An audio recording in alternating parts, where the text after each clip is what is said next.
Bismillahirrahmanirrahim. Assalamu alaikum guys. Welcome back to another brand new cooking video. তো guys, আজকে আমি আপনাদের জন্য যে রেসিপিটা নিয়ে আসছি তা হচ্ছে শ্রিম্প র‍্যাপ রেসিপি। অনেক ইজিভাবে আমি আপনাদেরকে তৈরি করে দেখাবো। তো তার জন্য প্যানের মধ্যে আমি বাটার দিয়ে দিলাম। আপনারা যদি বাটারটা আপনাদের কাছে না থাকে হাতের কাছে, তাহলে আপনারা কুকিং অয়েলটাও ইউজ করতে পারেন। তো বাটারটা মেল্ট হয়ে গেলে এর মধ্যে আমি 6-7টা রসুনের কোয়া কুচি করে নিলাম, একদম কুচি কুচি করে, তারপরে ভাজা নিব। হালকা একটু ভাজা হয়ে গেলে এখন আমি চিংড়ি মাছগুলো ভাজা নিব। এর মধ্যে কিন্তু আমি শুধু লবণ দিয়েছি চিংড়ির মধ্যে। চিংড়ি মাছগুলো কিন্তু আমি উল্টায় পাল্টায় ভাজা নিব। এক সাইড কিন্তু হইলে আরেক সাইড হওয়ার জন্য উল্টায় দিতেছি। তো এভাবে কিন্তু আমি চিংড়ি মাছ সবগুলো কিন্তু ভেজে নিতেছি। আপনারা চাইলে চিংড়ি মাছের সাথে ডিমটাও ইউজ করতে পারেন, এতে স্বাদটা একটু বাড়বে।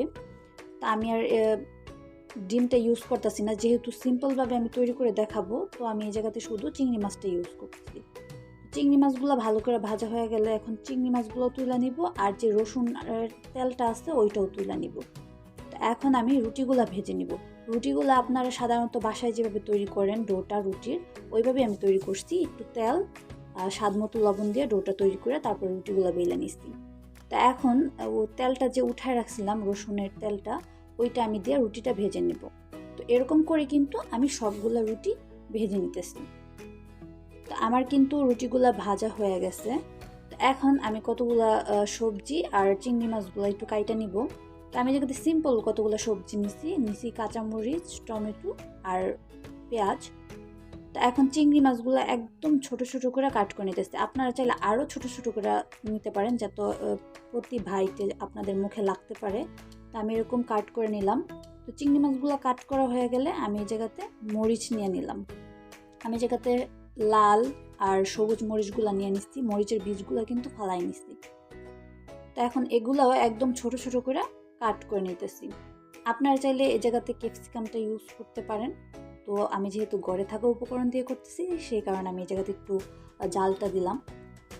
তো এখন আমি এই জায়গাতে মায়োনিজ দিয়ে দিলাম প্রায় 2 চামচের মতো, বড় চামচের 2 চামচ।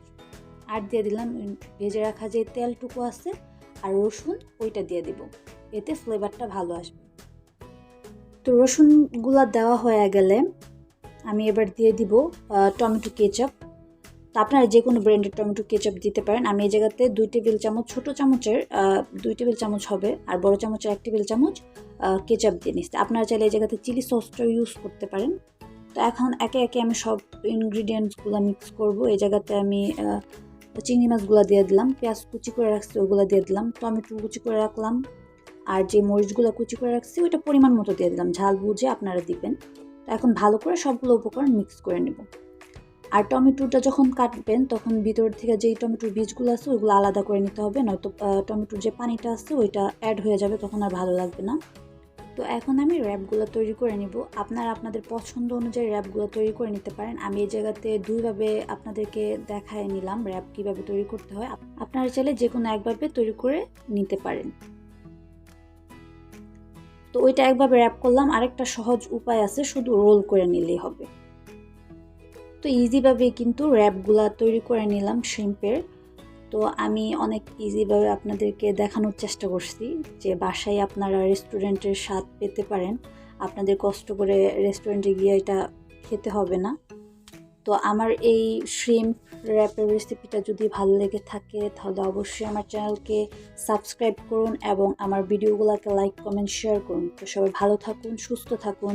আল্লাহ হাফিজ।